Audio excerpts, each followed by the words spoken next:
Okay, now we're both on. All right, Eminem, sign out. All right. So, I got my headpiece on for you. I noticed. I got my tea. Do you have some tea? No, I didn't get a chance to make it yet. So, I know this is our first YouTube video, and we're starting off with a really complicated topic, but I feel like it's important, right? It's really important because it needs to be spoken of a little more. Yeah. So, I guess we can make this kind of like a series of talks, but this will kind of be like a little bit of an intro. We're going to be talking about the big F, which is fertility. Yes. It's kind of like the funny way I like to call it, the big F. It's quite appropriate.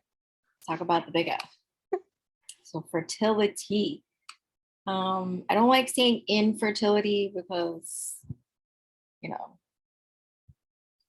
just doesn't make sense to me. So we kind of wanted to just talk about fertility and, all the things that kind of go with fertility and being a woman, and especially being a woman these days, and being a professional woman, being a woman in the times that we're in with what's going on with reproductive health also, and just so many things happening, right? In the country, in our country, in the United States of America. So I think it's a very important topic because it's sort of like within that realm of reproductive health. Yeah, it's very all connected, and yeah, being a woman, it's a pretty hot topic, this fertility matter, the big F, and everything really around it. And it's really a good idea to have a series because there's so much to say, but I think today we'll start with like your experience and some of like fertility treatments and things like that, I think was on our mind lately, correct? Yeah, so I think we wanted to just have people get a bigger picture and understanding of what it means when people talk about fertility. I think for me to start, I think I'd like to just sort of introduce the idea and the concept of like fertility in general. Like, what does that mean? What comes with it? So, it's sort of very basic, like what we learned in, in maybe middle school. Mom and dad have that birds and bees talk. Where do babies come from?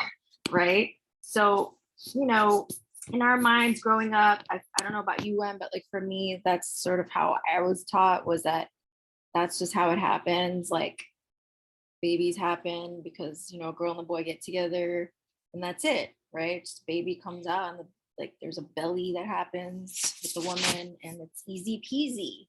Right. Just all of a sudden, and she's growing this. Well, yeah, you always figure like one day you get married and you have kids. Right. What else is there to say about it? Like, yeah, I didn't even know like how it actually happened, obviously until later on in life. But yeah, nobody ever taught me. My dad's like sex talk was when I was 16 once. He helped me with my seatbelt in the car because it was like fussy. So he had to lean over me a little bit and he's like, don't ever let a boy do that to you. right. And I was like, help me with my seatbelt. Right. Like, and I always used to hear my mom say that, like, don't do that.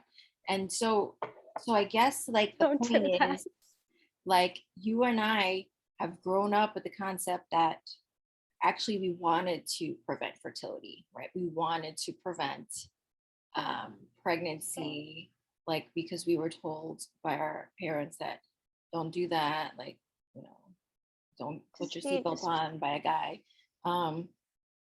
And so fertility for me was always something that I kind of pushed to the side as like a thing that I wasn't supposed to be doing because I was trying to prevent it at all costs. right? And it's, especially like in college, then med school and things like that. So um, when I decided that I was ready to have a child after I got married, and I was a late bloomer. I got married at 34, so that's already advanced maternal age, which for you like people that don't know what that means, when we say that as doctors, we mean that you old, okay? Like 30 and above, I was told as a resident when I was doing my OB-GYN rotation as a resident, 30 years old was old. And you have a baby at 30 or older, like you're considered Yeah. like advanced. Hmm. So, I got married later in my life at 34 and didn't really start trying to conceive at 36, right? So, like didn't really think anything of it. I was a child and I was told this is what happens. Babies just happen. It's easy. I've seen other women do it and it's easy, right? Like they just got to do the thing and it happens. So that's And how it in being in happened, pediatrics, that's all I see. I see just people doing it and getting the baby. right? And you get to see the products of their doing it, And I see my patients doing it and getting the babies. Then both of them are my patients. right? So yeah, so your patients who are too young sometimes, like doing things and babies coming out of babies. So basically what happened was I was trying naturally. So we'll also explain what that means. Naturally means that, Getting it on. you do the deed and the baby's supposed to happen, like what you see in movies. And that didn't happen for me. So yeah, I tried that for a good solid year, I think. Johan would probably argue that we didn't really try because, I was busy working. Um, Well, because they do say trying is like there's a certain, you have to a year. try like a whole year and there's certain times, like you can't skip a month. Like it's very like Like it constant. becomes like, so basically you're right, like so then it becomes kind of like a task, right? Where it's like it's not fun anymore. Like you're trying because you want to have a baby and you thought it was supposed to happen like instantly, right? In your first try. Some people get it done in the first try. So yes, so really trying to conceive, you're right. The definition of that in fertility is you are doing it every month, you're consistent for a whole year, and then you don't conceive. So that's when you go to the fertility people and then you're like, I've been doing it constantly for a year, nothing has happened. Like, so basically that's what happened with me and Johan. And we ended up going to a fertility specialist.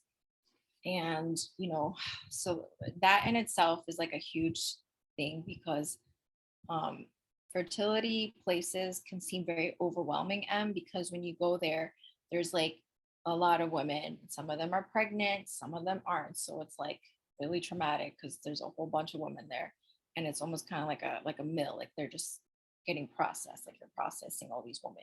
It becomes a real project and a sciencey thing, even for the doctors there. They have a stepwise process and they have like information sheets and instruction sheets, and everybody gets handed one. It's not Yeah, real like a huggy, kissy, warm, mushy kind of place. it's really Because not. And you're right, because I was expecting something else. I don't know why going into the fertility specialist the first time I did it, I was expecting like, I don't know, I guess what I've seen on TV and movies and like, stuff, oh hi, like we're gonna be white, there for you. like white walls and like smells nice, right? There's like some sort of Smells like essence or something, and you walk in and they have like lemon like water. essential oils and cucumber Yeah, because they're trying to water. nurture your uterus. No, that's not what it felt like for me. So it might be in other places, but I started off at a practice in Brooklyn. So, which, that practice was like a big name practice. I was actually referred there by one of my nurses and one of my medical assistants that went to that doctor, and they were like actually successful. They were able to get kids out of like their treatment. So they were like, yeah, just go to him and you'll be fine. Just do whatever we did and then you'll be done. You'll be pregnant. Yeah, everyone's just Patty, so different. Everyone's just exactly. like, yeah. Right. And so that's the thing too. We want to keep in mind also that not everybody's the same. So like, I know it was like good intention to say things like that. Like just go, just do the stuff and you'll get pregnant. Like tomorrow you'll be walking around the clinic, all of a sudden you'll be pregnant. Okay. So yeah. So I did all that. I went there and I just want everyone to know the process of like the first time you go to a fertility doctor, you obviously need to bring your partner because they also have to get checked. So, Johan had to come with me because it takes two to tango. But that's not for everybody, right? Not everyone has that situation. You might need Yeah. to get like a sperm donor. So like for me, he had to come because he had to do his sperm analysis because they needed to make sure that, that his sperm was okay. And then okay, this is gonna get real, guys. Yeah, so not to scare Yeah, you, but this is the big F, so yeah. this is a big F. So basically, I had to do blood tests, and I counted. Y'all. It was 21 vials. 21. Hey, we're already anemic here. No, I was so scared. I had to You go. thought you were gonna pass out, didn't you? You're like, I have no blood to give you. I literally told the phlebotomist when I went there, like the day that I knew I had to go do the blood test in the morning, because they make you do it in the morning because they're doing like hormones, stuff like that, right? And I literally looked at her because she like brought out the whole thing with all the the tubes, and I was like, that's not mine, all of it. And she's like, yeah, I'm sorry. And I was like, I'm anemic, I'm gonna die.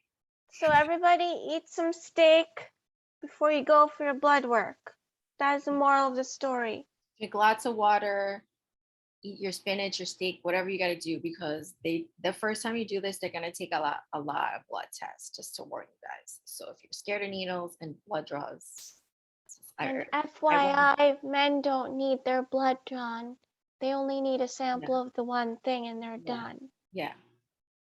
So like Johan had to just, do the cup thing with his sperm, but he did have to do some like basic tests. Like, they gotta just check you to make sure you're, like your kidney function's good, you're not diabetic. So that's like one vial. Unless, yeah, like it's one, maybe two or three, who knows. But like compared to my 21, Yeah, but that's a good symbolism, I'm not crying for him that he had to get 2, 3 vials taken out. So again, from a woman's perspective. So you're going through all this as a female. He's just got to bring his goods. That's it. So anyway, it gets even better. So after I had to do all those blood tests, they were like, yeah, so you have to go get this test. It's like an X-ray. It's called a hysterosalpingogram. So that basically means, guys, it's them looking into your uterus and looking at your fallopian tubes so they can see that your fallopian tubes, which go to your ovaries, are like open, so that they want to make sure that when I'm ovulating from my ovaries, right here, my ovaries, there's little tubes that come down. It goes into your. People are gonna think your ovaries are up here. Yeah, it's like my eyes, and this is basically like my uterus. Yeah, say this was your pelvic region. And this is my cervix going up into my uterus. I don't know what my vagina is. We'll talk about that later. So yeah, this was the worst thing. Okay, no. Yeah, I think it was. Like, I'm gonna tell you this right now. When I had to go to do this x-ray, no one explained this to me. And also just like, I just want to point that out. So if anyone here who's an REI doctor, can you please explain this to your patients? Explain to them what's going to happen to their bodies when they get these tests done, because it was not cool. Like, I was not told how these things happen. Right. And we're doctors, right? They assume that we know how to do it. We know how these things are done, but I'm not an obstetric gynecologist. I'm a family doctor. I never had to Completely order different thing. Yeah. So basically what happened, was that was like the worst thing I've had to go through besides a mammogram. So basically it's like an x-ray, right? But like you gotta like be all up in there. And the male radiologist, who was brown by the way, had to stick a How speculum about up. awkward? Yeah, a radiologist has to do like put a thing inside of you called a speculum, which is the stuff that they put during your pap smear. And this guy, we know he's not a gynecologist, so I almost freaked out because I was like, the nurse was like, "Yeah, he's gonna," and I'm like, "Wait, the radiologist, not my doctor, who's a A gynecologist, is gonna." radiologist is using a speculum? Oh my god, does he know how to do it? So I was like freaking out, right? And the nicest nurse was like walking me through. She's like, "Yeah, it's fine. They know how to do it." I'm like, "What? They learned how to use a speculum?" So Yeah, when did anyway, that happen? like it took him forever to find my cervix. I was kind of wanted to be like, "Dude, you want me to find it? Because it'll probably be easier, right?" So anyway, it was not cool. Needless to say, it was uncomfortable. Like he was like Yeah, taking his that time. thing, you gotta be quick when you use a speculum. You Took can't his take your time. time and dilly-dally down there. It was like an intern trying to find a cervix. So basically, then he has to stick a tube beside my cervix and then squirt a dye, right? And then he was like, "Oh, it's gonna feel a little uncomfortable and warm." Oh And yeah, it's all uncomfortable. Do you know what a cervix is? yeah, do you know what this feels like, dude? You couldn't even find my cervix until now. So like, oh my god. So I'm looking at the screen, and the nurse is like, "Look at the screen." And I felt like I was gonna shit on myself. I don't know what it was that like when he squirted the dye up there, I literally was like, "Oh my god, I'm gonna take a shit on this guy. This is what he gets for taking long to find my cervix." Yeah. And the nurse was like, "Breathe, breathe, breathe." She's like, "This is normal. It's a normal reaction and because of like that procedure." And I was like, "Oh Are we my, allowed to have any foul language on the YouTube? what did I say? I don't Well, think I did you anything did bad. say shit. Is that okay? Yeah, I think I was about to poop on myself. So basically, it was like a 30-minute X-ray, and it was the worst thing I ever felt, believe it or not, because that when they squirt the dye in there, it's just the worst feeling in the world. It feels like you have to poop on yourself, basically. You're Oh, like okay. bracing yourself like to not poop on this radiologist. So Yeah, and he's not used to poop or any yeah, like excrements of any sort. he's not used to like women delivering in front of him. So weird, because usually like radiologists in a dark room and don't speak to human beings, and suddenly he's all Yeah. up in a cervix. It Yeah. just So seems it was, so this was like really interesting. I didn't know contrary. that they were trained to do that stuff, but apparently I they didn't were. know that. Maybe you have to do an extra year in women's health stuff. I Maybe don't know. We should ask some radiologists. we should. So anyone who's a radiologist, please tell us. Please tell us that you did extra training on the cervix. Um, Or you didn't, and just if you wanted to go into that specifically and have an interest in it, you did extra training, because that'll make me feel better about the whole thing. yeah, because like also I wasn't told, like I wasn't warned about this situation. I thought my gynecologist was the one that was going to do it. To be honest with you, One would assume, right? or her personal tech, like the one that works at her office who does ultrasound Right. and stuff. But apparently, because it's like kind of like an X-ray or CAT scan, it has to be the radiologist because they're reading it right there. Procedure. They're reading it. Oh, okay.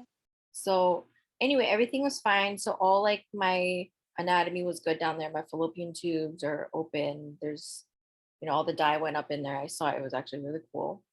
And Oh, then okay. what ends up happening is if all that stuff is okay, the sperm is good, they start you on some hormones. So I got started on Clomid, um, which was like kind of really bad. Now, for people that are not medical, can you explain what Clomid is, what it does? Why do they start with some sort of ovulation? Like, how can I like what's the easiest way to explain Clomid? It's like I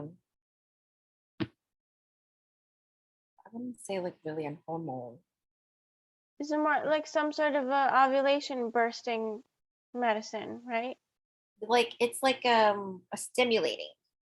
Yes. It's like a stimulating medication to To help your stimulate. ovaries, ovulate to get to that point where you can get an egg in your ovaries so you can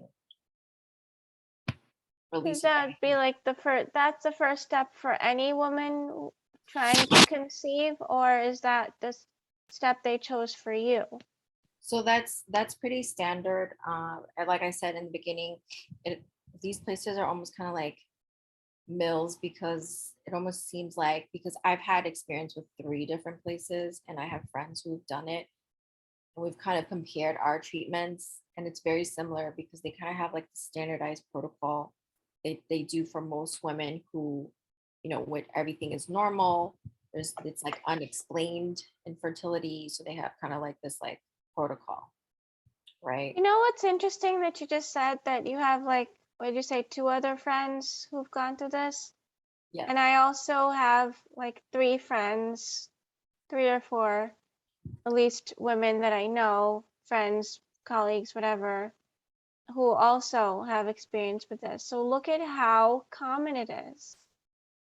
I mean, it's very common. I don't think that I don't think we're talking about it, like, or we've ever talked about it as much as like now. I feel like it's more common to be open about infertility now for some reason in the last few years. There's more and more women that are being more open about talking about it in public. I think it's always existed. I think it's always been a problem. It's just women didn't talk about it, like, in the 90s, right? Mhm. Because like it was taboo to. Everything was taboo back then. Yeah, so like I think now in these times, with social media especially, I think it's become more of like a trend to be open about infertility, right? Because it's always like hashtag everything. Mhm. So yeah, so basically, my protocol was to do the Clomid. Oh yeah, but like before I started the Clomid, I also had like what they call a saline ultrasound, where like they did a sonogram basically through your vagina. They go through, and then they, like, instead of the dye that I was just talking about, they put saline inside so that they can look at the lining of your uterus to make sure that there's nothing there that's preventing like attachment, like fertilization, like when the egg and the sperm meet. They want to make sure like inside your uterus and the lining, like there's nothing there preventing like that fertilized egg from attaching to the uterus where it's going to grow into a baby, right? So they also make you do another sonogram. And so that's when, I found out I had like a little tiny polyp, which was like 4 millimeters. And, my fertility doctor at that time was like, well, you should probably take it out, but it's tiny. Like, I don't think it's doing much right now. So we'll watch it, but if you want, I can take it out. And then I was like, oh, hell no, I'm not doing surgery. Right. So that was a step before I started to take the Clomid, the pills. So basically, yeah, like you take the Clomid, and then basically your life is just that. So you have to go to the doctor, like they give you like a whole schedule. Like for me, it was like every third day I had to go to the doctor's office like at 6 o'clock in the morning, but crack of dawn, and they had to draw blood. Insane. Yes, they drew blood to check my hormones. And then I had to do like a sonogram like every week or every 2 weeks. I can't remember. So you're basically like, you're getting poked and prodded. You and the ultrasound tech become best friends. And, because she gets to really know your insides. Sometimes she doesn't even have to look. She knows exactly how to put it in. That's how close you are. And so what they're doing is like they're monitoring to see if like you're growing follicles, and depending on how many follicles they'll see if you need to get other shots. And the shots that I had to get are called Avidril, and these shots are basically what they call trigger shots. And so once they see that the Clomid has helped you ovulate, then they're like, okay, now you have like 7 follicles on your right ovary Marion and 5 in your left. Let's trigger them to come out. Like hopefully all of them will come out so that like we can like then fertilize it with Johan's sperm. So this process is called intrauterine insemination, which is basically a more high-tech version of a turkey baster. So you know how y'all want a turkey base and stuff?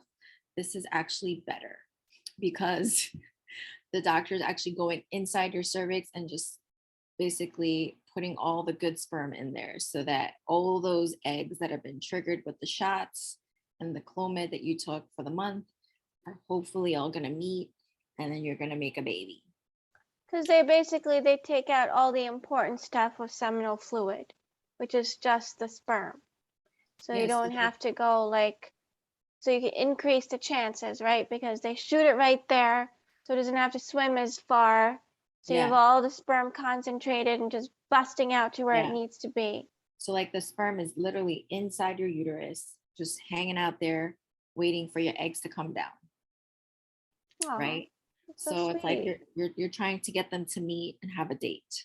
So basically all of this is timed, and like the whole month you're waking up early, going to get like prod and poked with the sonogram, doing blood tests, and then you finally get to that day where they do the actual insemination, and then you're supposed to not work, but for my first one I went to work.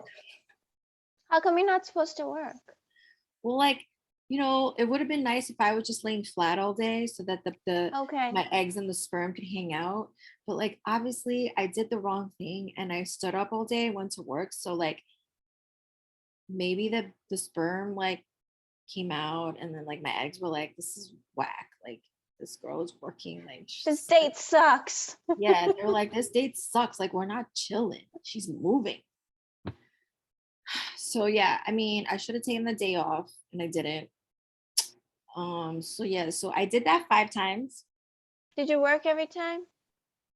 The last two I didn't because I went with a different doctor. Wait, you got cut off there. It got a little noisy.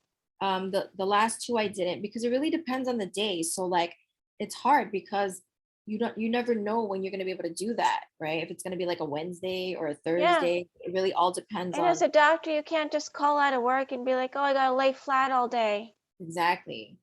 So like luckily the last two it would like happen on like a Sunday. My last one was like a Sunday, so I was able to stay home and just chill and like Netflix and stuff. But yeah, so I did that 5 times and it didn't work. So like I don't know, the parties were not fun for them. I guess that was my fault. The host was not nice, the hostess. Um You didn't set up the ambiance. yeah, so my last doctor was like, well, now your only option is to do like IVF, which is, no, in vitro, not intravenous, in vitro Oh, fertilization. I wish it was intravenous. So much easier. Wish to just go through my mouth, but yeah. Yeah. Um, Your pretend cervix. so much easier, like easier for me to eat. Um, so yeah, so I started that So 6 years wrong. ago. It's so gross.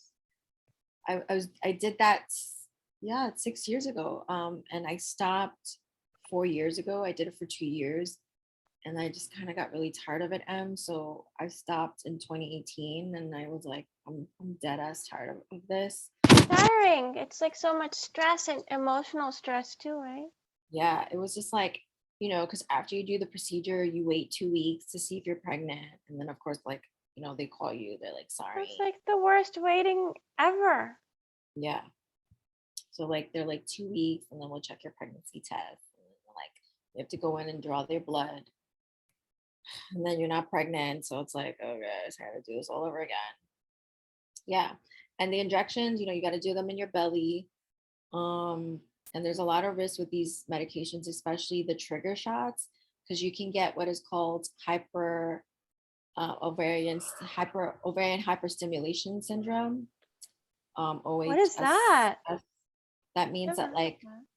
like with these shots that you're getting or a Clomid, your ovaries can get so stimulated that like basically water comes out. You get like bloating and you get like a lot of pain because like your ovaries are like extra large. And so like you're putting your body at a lot of risk like every time you're doing these Yeah. shots. It's like A lot of discomfort, risk, and you just yeah. your body's like not your own anymore. It's like a hopeful little reproductive factory that may or may not produce. I felt like a pin cushion. but like with a hole, so you could stick like like a vaginal transducer inside of it. Oh, we're running out of time. 10 minutes. Oh no. So yeah. So basically that's what the IUIs are. Um, and that's like the less invasive form of like fertility treatments. It's a lot, and it's very common. It's very stressful, but it's the pros and cons, right? Like if you're not having a baby naturally, women will go through all of this to become a mother because we are born to be mothers. That's a lot of women feel that way because that's our body, our Yeah. whole body, our whole cycle. Everything is wrapped around that. And women, and you got to ask yourself, why? Is it because you want to be a mother? You don't want to face a stigma? You feel like that's your job to do? Mhm. There's so many questions as to why so many attempts to become mothers. Like because you don't want to fail your spouse? Is it because you don't feel complete? And nobody, like, not, very few women can actually just answer that and be like, oh, this is why, or that's why. Like, if you think deep inside Yeah. within yourself, why? Because, and this is such a popular thing to do, to go to fertility doctor and do all these things and put yourself through all this. Yeah. And I think it goes back to like what we said in the introduction, right? Of like, we were just like taught, and what we saw all the time was like the women around us like get pregnant and it's easy and it's something that just happens naturally. And you're right.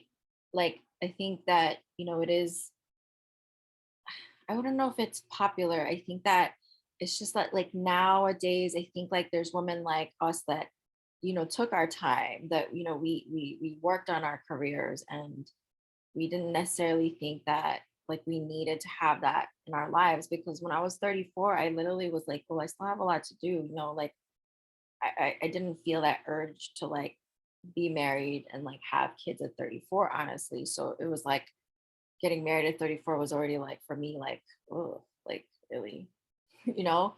And so, Hmm. you know, I think like this generation, like our generation, even the millennials, some of them have waited to actually think about stuff like this, because our whole lives we've been told to prevent this from happening until we get to a certain age, or until we get married or something like that. And so or like until you finish with your career, like for us, like that's sort of like, what my mindset was. And then like, you get to that point where you're like, wow, like I do want to have a family. I want to, like, I want like a kid that looks like me. Like shit, like I'm great. I want to share this with my spouse and have a family with Like, them. And it's like, and it's just, and then you think about it because you're like, wow, you work so hard. Like we're both physicians, and like we work to basically like live, right? Like we work to pay off our student loans, to have a house and all these things. And then it's like, I'm saving all this money in my 401k. Like, who's it gonna go to, right, when I'm dead, for, right? well, yeah, and in medical school, and especially then in residency, you're like, I can't possibly have a baby and do all this work right now. That would Right. be horrible. Like half my class had babies in residency because they were scared about the age thing. And but we all had to cover for each other. Everyone was covering for like the pregnant girl that was on bed rest, and that sucks. Like I don't want to do that to my colleagues. I know. Like, I mean, I actually like, just to be honest, I'm like, I never thought wholeheartedly about this whole process. And I think I've told you about it. Like, I didn't grow up thinking I want to have kids, I want to have this. Like, I never said that to myself. And I know that there's women out there who that's what they like thought their whole lives. And that's okay too, to think like that. Like growing up and being a girl and being like, I want to have that white picket fence. I want the house. I want the husband. I want the kids. And I wanted to have this all at the same time. For me, it wasn't like that. It was just like, I was like, just go with the flow. If I get married, whatever. Like, I wasn't really like, I need to get things done. I was just like, I need to get into medical school, get through residency, and that was it. Like my number one goal was just to do that. So, like in all honesty, I was like the last person that I thought would be going through this process, like would actually be doing all this fertility stuff because I wasn't that girl that was like, I want all this. And I think that sometimes your perspective changes, like me Perspectives practicing. always change. Yeah, Yeah, things change. and like you and I both, we see kids for a living, and it's like, Mhm. I remember seeing babies and like kids in my first job and thinking like, wow, I love them. They're so cute. Like, I had such a good connection with all my baby patients, and like they would run to me, like literally run Mhm. to me, and like they were just like excited, and the parents would be like, wow, they're excited to see the doctor. It's insane. Mhm. So, I was like, I'm good at this. Like maybe like instinctively, like I'm actually like would be a good mom. And I think that's when it Yeah. all started coming to me. It was like, Yeah. You never know what's gonna trigger you yeah. to want So I that. think for me, that's what it was. Like just being around all these kids when I was working in my first job. And I was like, oh, they're so cute. Like I want like at least And one. you got like a good husband who you have a good relationship with, and perhaps you want to have this joint little family thing with him. I don't know. I'm Um, just guessing. Well, I don't know. I'm kind of like, I'm selfish. I'm like, I just want a little Mary. But You Johan's like, should. no. You should Johan's, have a little Mary that just like bops around and is like a little Mary. yeah. But Johan's we like, should, Johan's like, that would be the worst thing on planet Earth. We should have a yeah, little for dog. like 2 Marys. That's awesome. We have like 3 minutes, so we'll just wrap up because we want to continue. Yes. So this is like a to be continued. This is video 1 about, well, we've talked about some fertility stuff before on Instagram Live, Yes. but on our YouTube Live, we're kind of starting. I wouldn't say starting from scratch because God willing, those Instagrams will find their way on the YouTube. We just have to figure out how. Have to figure out. Yeah. I'm so bad. And yeah, but let's yeah, we will continue with Mary's experience, and then as we go along with Mary's experience, more education about what these hormones are, what the process is, and some of the fears and some of the research.